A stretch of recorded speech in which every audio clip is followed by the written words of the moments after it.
Under colligative properties, we have studied two types, that is the first one being relative lowering of vapor pressure, the second one is elevation in boiling point. And in this session, we will be studying depression in freezing point as one more colligative property. So, let us define freezing point. So, freezing point is a temperature at which vapor pressure of a substance in liquid phase will be equal to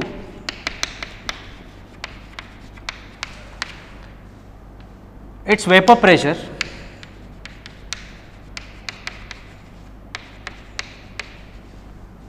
in the solid phase. So, it is a particular temperature at which vapor pressure of the solvent in the liquid phase becomes equal to vapor pressure of that substance in the solid phase. At freezing point, both this solid and liquid will be in equilibrium. When their vapor pressures are same at that particular temperature is called as freezing point. Now, whenever we add a non-volatile solute to a solvent, its vapor pressure decreases. When vapor pressure decreases, the solution will freeze at still lower temperature, because in order to freeze, the vapor pressure of the solution should become equal to vapor pressure of the solid phase. This can be understood with the help of a graph.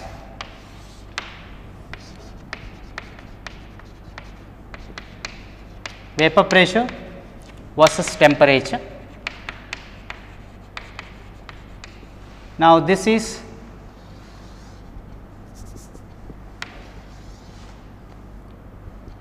pure solvent. As we lower the temperature, the vapor pressure of the pure solvent decreases, and at this point it becomes solid. At this point, the vapor pressure of the pure solvent is equal to the vapor pressure of the solid solvent, that is frozen solvent. So, this is freezing point of the solvent T naught F. Now, solution will have lower vapor pressure than the pure solvent. So, as we lower the temperature, the vapor pressure decreases, and at still lower temperature, the solution, the vapor pressure of the solution becomes equal to vapor pressure of the frozen solvent, or the solution solidifies, freezes still at a low temperature at this point, that is Tf. Now, the difference is given as depression in freezing point, that is delta Tf. Delta Tf is actually T naught F minus Tf. Here Tf is a lower quantity. In other words, when there is a solute, the intermolecular interactions or the forces will be different.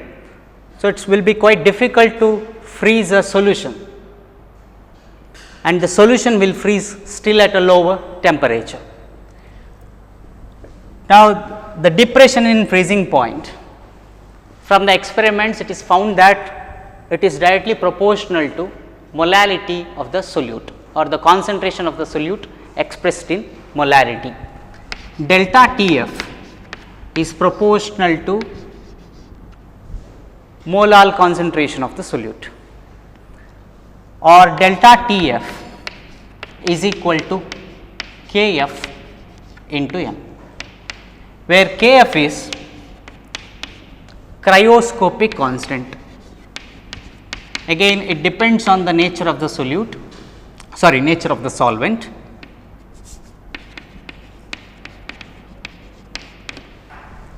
It has different names: freezing point depression constant,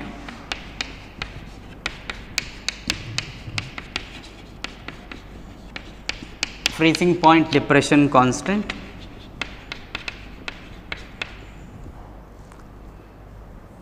or molar depression constant.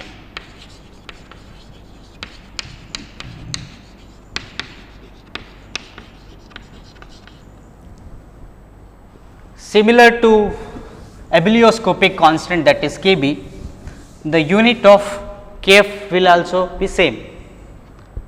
So, Kf can be written as delta Tf by m. Delta Tf is difference in freezing point, that is given by Kelvin.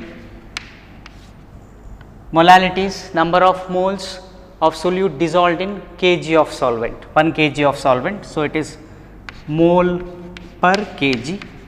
So, the unit of Kf is Kelvin kg per mole, Kelvin kg per mole.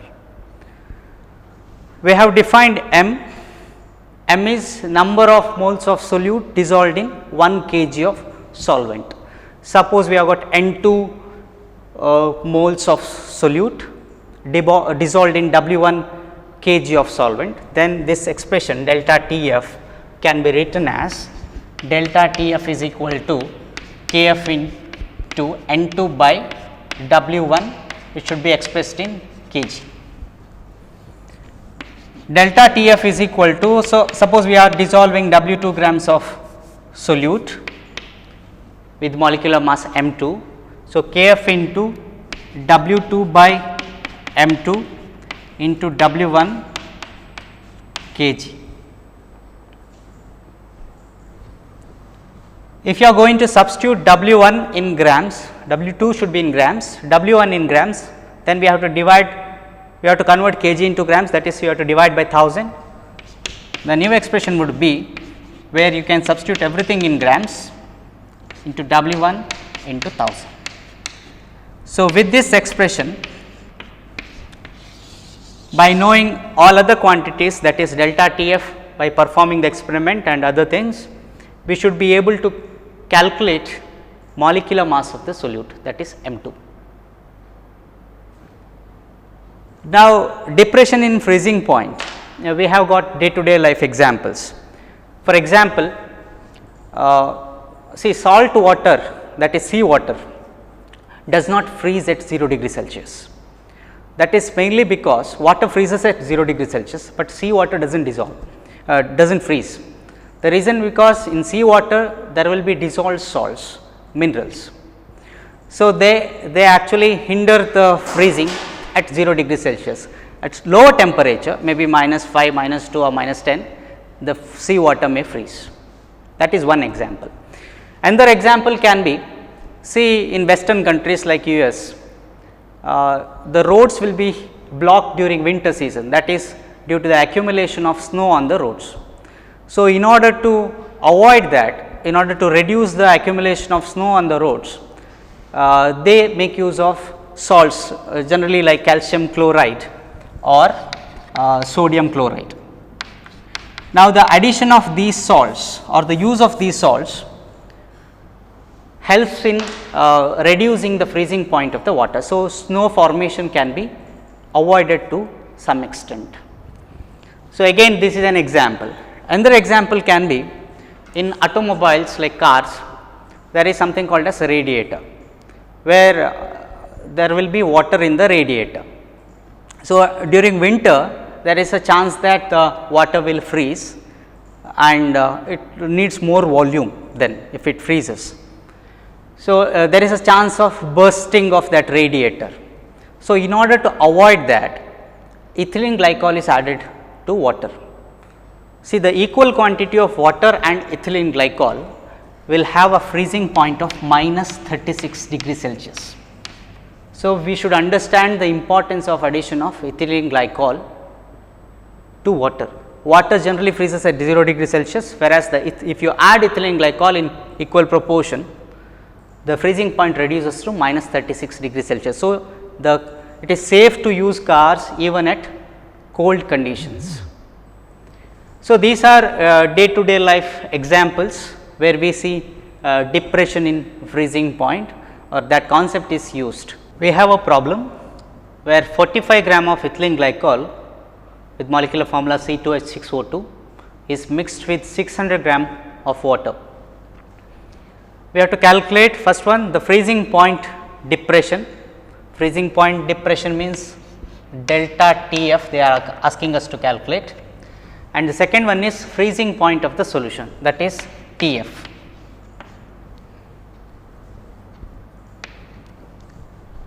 So, what is given?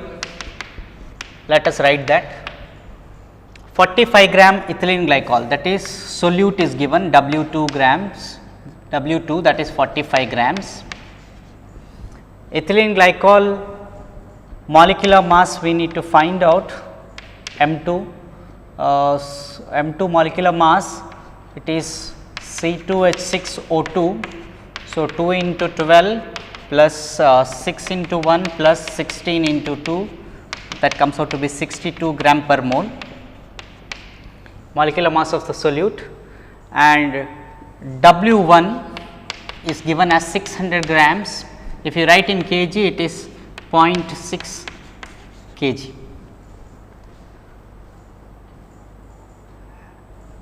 And Kb, Kf is not given. The Kf value for ethylene glycol, water, the value of Kf is 1.86 Kelvin kg per mole, Kf value. See, with this we can calculate delta Tf. Delta Tf is equal to Kf into W2 by M2 into W1. You have to either express in kg, if you are expressing in grams you have to multiply by 1000. Kf value is 1.86,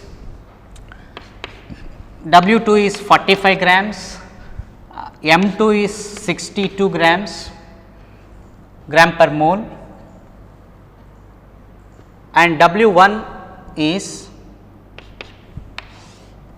0.6 kg. So, delta Tf, if we calculate this comes out to be 2.2 Kelvin, 2.2 Kelvin. So, the first part is over, that is the freezing point depression is 2.2 Kelvin. So, whenever 45 gram of ethylene glycol is added to 600 gram of water, the depression in freezing point is 2.2 Kelvin. Now, we are supposed to calculate the freezing point of the solution Tf. When we have delta Tf as 2.2 Kelvin, that is nothing but T naught F minus Tf is 2.2 Kelvin. The freezing point of water, that is T naught F, we know it is 0 degree Celsius, nothing but 273.15 Kelvin. So, 273.15 Kelvin minus 2.2 is equal to Tf. So, Tf is equal to 270.95 Kelvin, 270.95 Kelvin. So, that is the freezing point of the solution. Let us go through another problem. So, we have a problem where 1 gram of non-electrolyte solute dissolved in 50 gram benzene lowered the freezing point of the benzene by 0.40 Kelvin. So, when 1 gram electrolyte is added, a non-electrolyte solute is added to 50 gram benzene, the freezing point depression is found to be delta Tf, that is 0.40 Kelvin. It is given as delta Tf, and W2 is given, that is 1 gram of the solute, and W1 is given as 50 grams. The freezing point depression constant, that is Kf, is given The freezing point depression constant of benzene is 5.12 Kelvin kg per mole. We need to calculate the molecular mass of solute M2, we need to find out. So, we have the formula delta Tf is equal to W2 Kf into W2 by M2 into W1 into 1000, where I can express W2, W1 in grams. Delta Tf is 0.40 Kelvin. So, let us take M2 this side, let us substitute everything. Kf value is 5.12, W2 is 1 and 1000 divided by W1 value is 50 grams into delta Tf. Delta Tf is 0.40 Kelvin, and if you calculate this, the value would be 256 gram per mole. Very simple problem where we need to substitute everything into this formula. So, let us study the last colligative property, that is osmotic pressure. In order to understand osmotic pressure, we should know before that osmosis. See, osmosis can be seen in day to day life, I mean it can be observed. See, raw mangoes, they shrivel when they are pickled into a brine solution, and the wilted flowers, they revive when they are put into a fresh water. What is happening in these two cases is, in the first case from the raw mangoes, the solvent is flowing out into the brine solution. Brine solution is saturated sodium chloride solution, whereas in the other case fresh water is moving into wilted flowers. So, what is osmosis then? Osmosis is, it is a movement of solvent molecules from lower concentration of the solution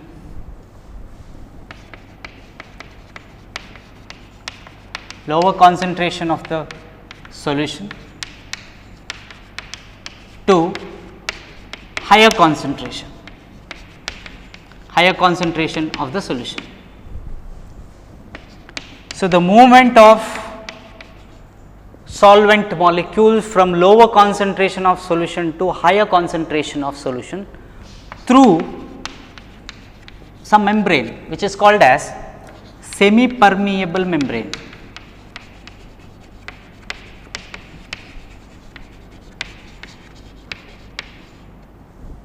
Is called as osmosis.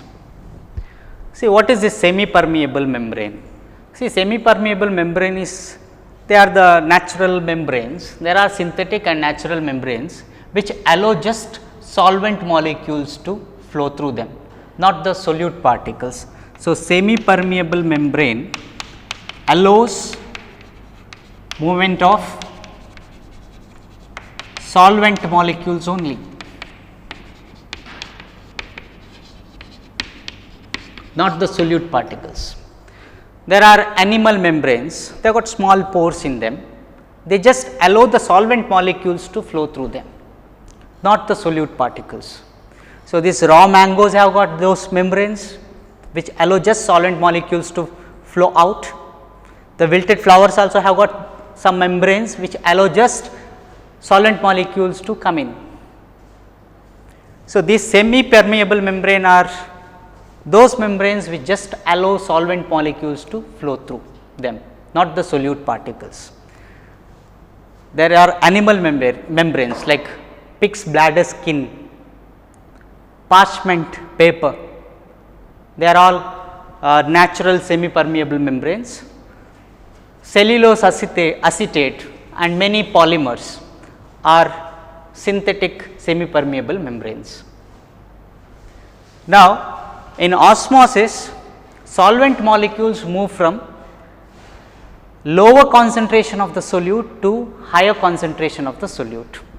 It can be even defined in the other way also, that is the movement of solvent molecules from their higher concentration to their lower concentration through semi-permeable membrane is called as osmosis. It is the movement of solvent molecules from the lower concentration of the solute to higher concentration of the solute.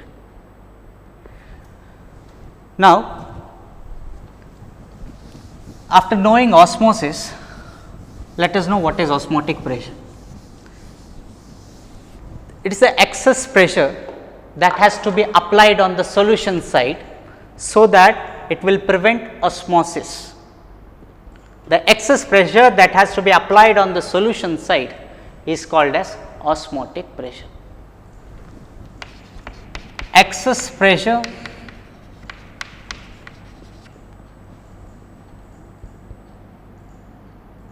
which prevents flow of solvent molecules.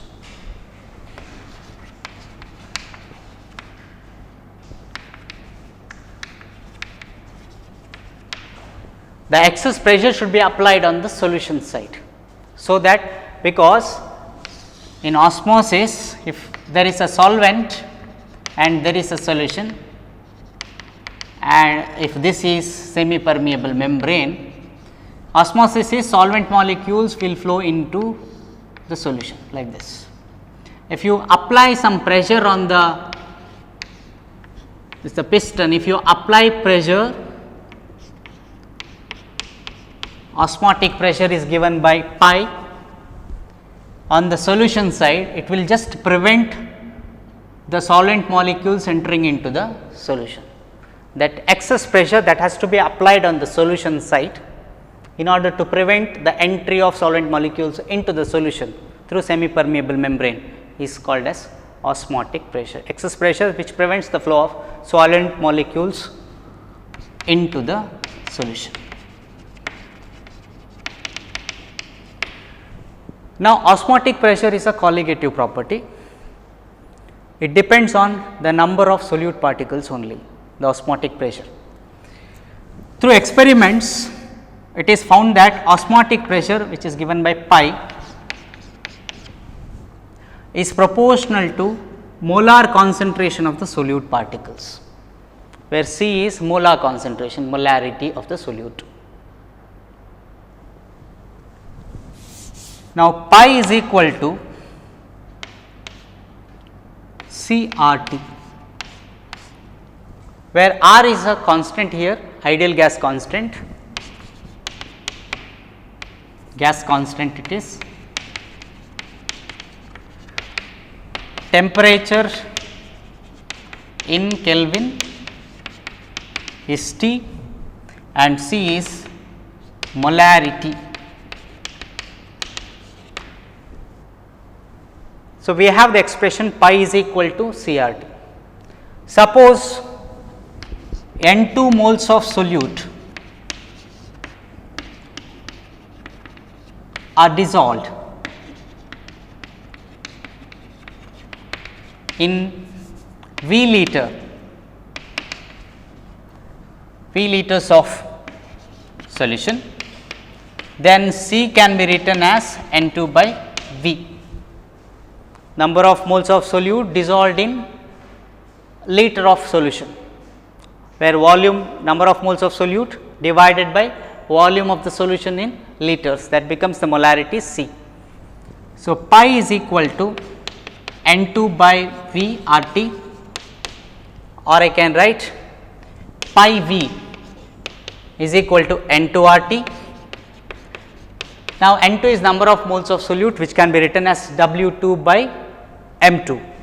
So, pi V is equal to W2 by M2, where W2 is number of moles of weight of the solute in grams, M2 is molar mass of the solute into RT. Now, this is the final expression which is important. Pi v is equal to W2 by M2 into RT. Now, let us solve one problem. In this problem, 200 cm cube of an aqueous solution of protein contains 1.26 gram of protein. So, volume of solution is given V, that is 200 cm cube. Let us write that volume in terms of liters. So, it should be 0.2 liter, because 1000 cm cube is 1 liter. Now, weight of the solute, that is protein, here it is 1.26 grams. Osmotic pressure of that solution at 300 Kelvin. So, temperature they are saying it is 300 Kelvin. Osmotic pressure is pi 2.57 into 10 power minus 3 bar. We have to calculate M2, molecular mass of the protein, that is solute. We have the formula pi V is equal to W2 by M2 into R and T, where R is a constant.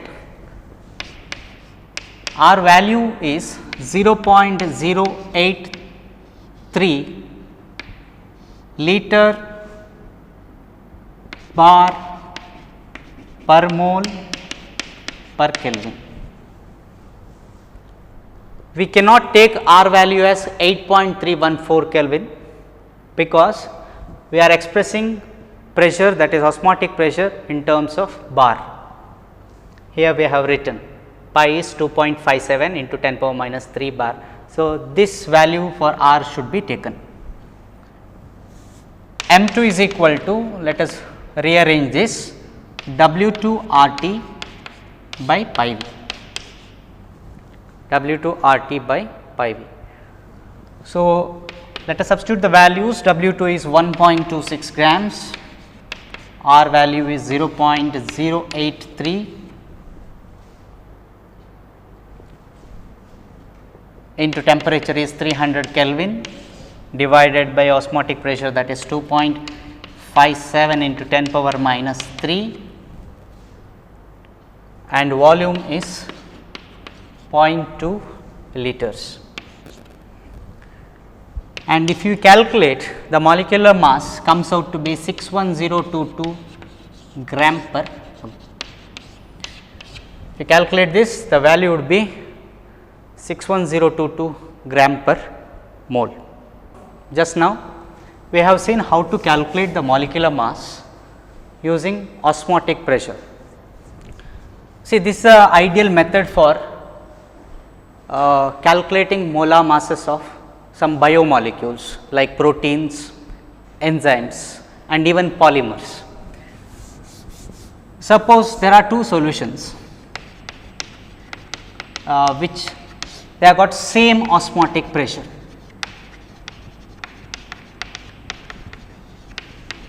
Now, two solutions with the same osmotic pressure are called isotonic solutions. Isotonic solutions. See, if there are two isotonic solutions separated by a semi-permeable membrane, since their osmotic pressures are same, there is no osmosis which is going to occur. Now, this 0.9% sodium chloride solution is called as normal saline solution. It can be safely injected intravenously into the human body. That is because the osmotic pressure of 0.9% NaCl solution is same as that of fluid inside the blood cells. So, there is no osmosis which is occurring. So, it is safe to inject normal saline solution, that is 0.9% NaCl solution. No osmosis occurs between the blood cells and this normal saline solution.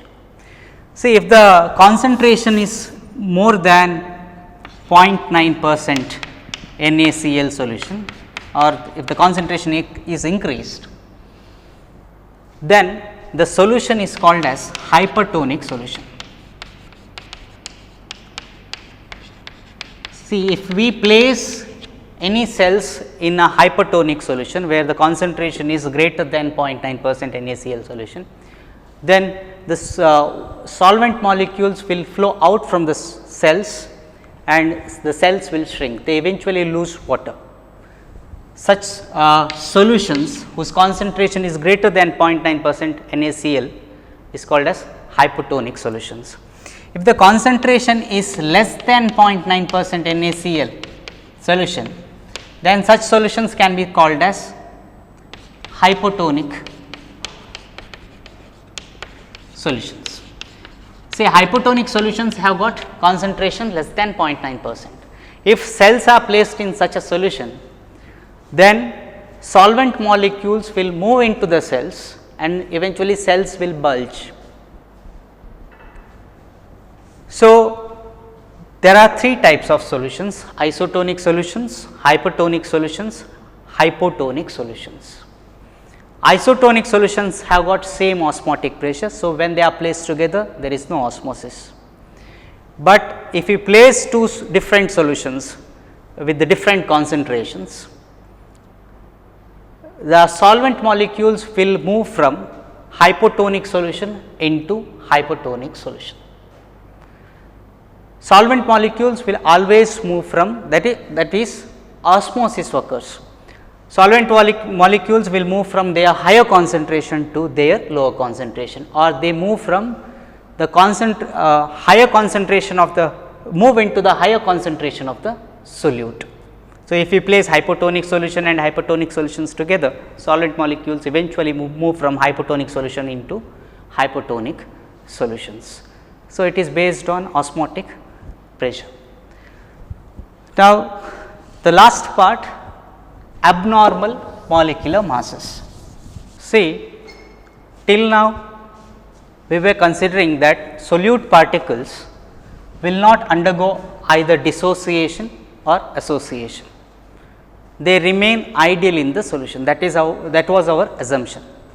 But actually in reality, the solute particles either undergo association or they may undergo dissociation. It depends on the type of solute.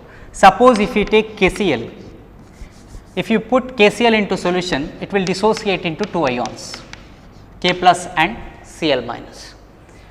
And in the solution, the number of particles now will be increased. Initially KCl was one molecule, now in the solution there are two molecules, two particles, K plus and Cl minus. So, if you measure molar mass using the colligative property, since the colligative property depends on number of solute particles, the molar mass measured using colligative property will be different, because the colligative property depends on number of solute particles. In the solution, in case of KCl, there are two ions, the colligative property measured will be different and the molar mass calculated will be usually less than the real molecular mass, because colligative property is inversely proportional to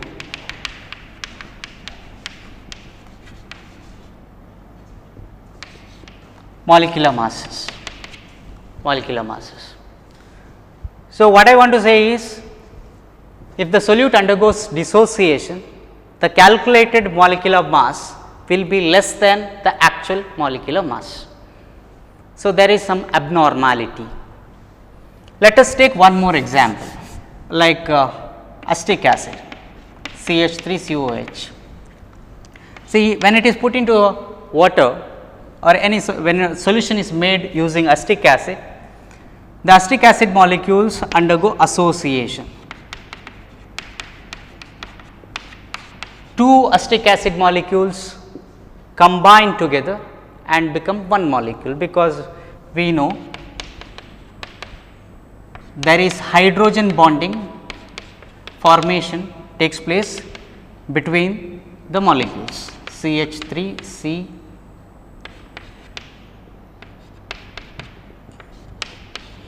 like this. So, there is association of molecules which is taking place. In other words, the number of particles or the molecules in the solution decreases.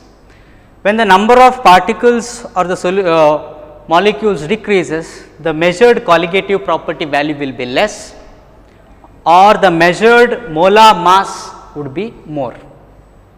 So, when the molecules or when the solute particles undergo association, the calculated molecular mass will be more than the actual molecular mass.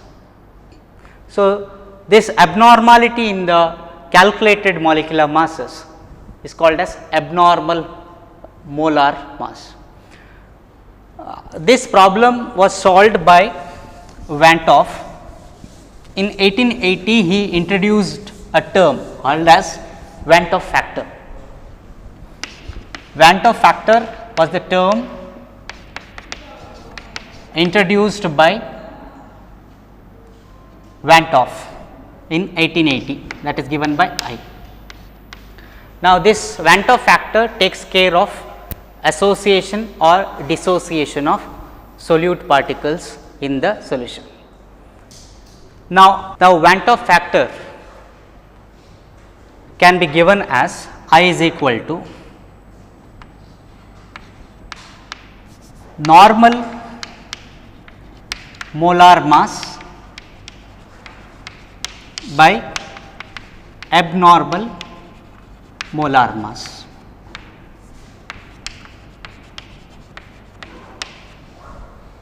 It can also be given as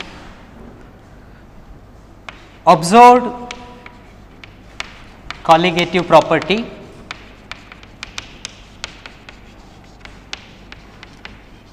divided by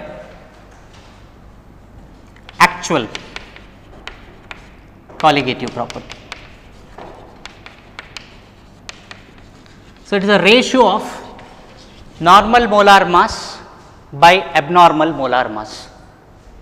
Normal molar mass is theoretically calculated, abnormal molar mass is the one which is calculated using colligative properties.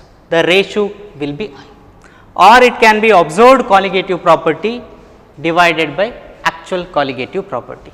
There is one more expression, I can be even given as number of moles of solute after association or dissociation, number of moles of solute before association or dissociation. So, these are the three expressions by which we will be able to calculate I. This is an easy one, number of moles of solute after association or dissociation, it depends whether the solute undergoes association or dissociation. Number of moles of solute before association or dissociation. Say for example, KCl, suppose we consider KCl undergoes complete ionization, complete dissociation, number of moles of solute after dissociation would be 2. Initially if we take 1, number of moles of solute before association was 1. So, I is 2 for KCl. If we consider acetic acid or benzoic acid undergoes complete association, then I can be written as number of moles of solute after association would be half, but before it will be 1.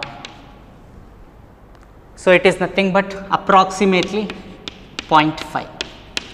If it undergoes complete association, then it will be exactly 0.5. So, this is how Van 't Hoff factor can be calculated. Now, the colligative property expressions can be modified using this Van 't Hoff factor, or they can be corrected by introducing Van 't Hoff factor. So, the new expressions would be for relative lowering of vapor pressure,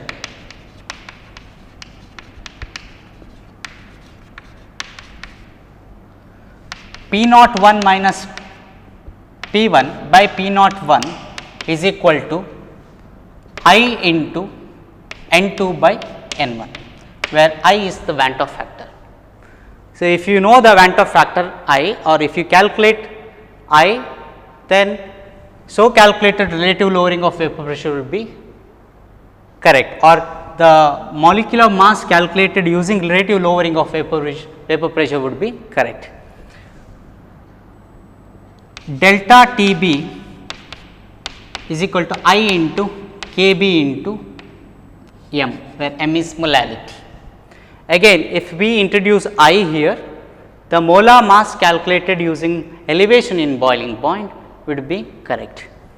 Similarly, delta TF can be written as I into KF into M, and pi V is equal to I N 2 R T.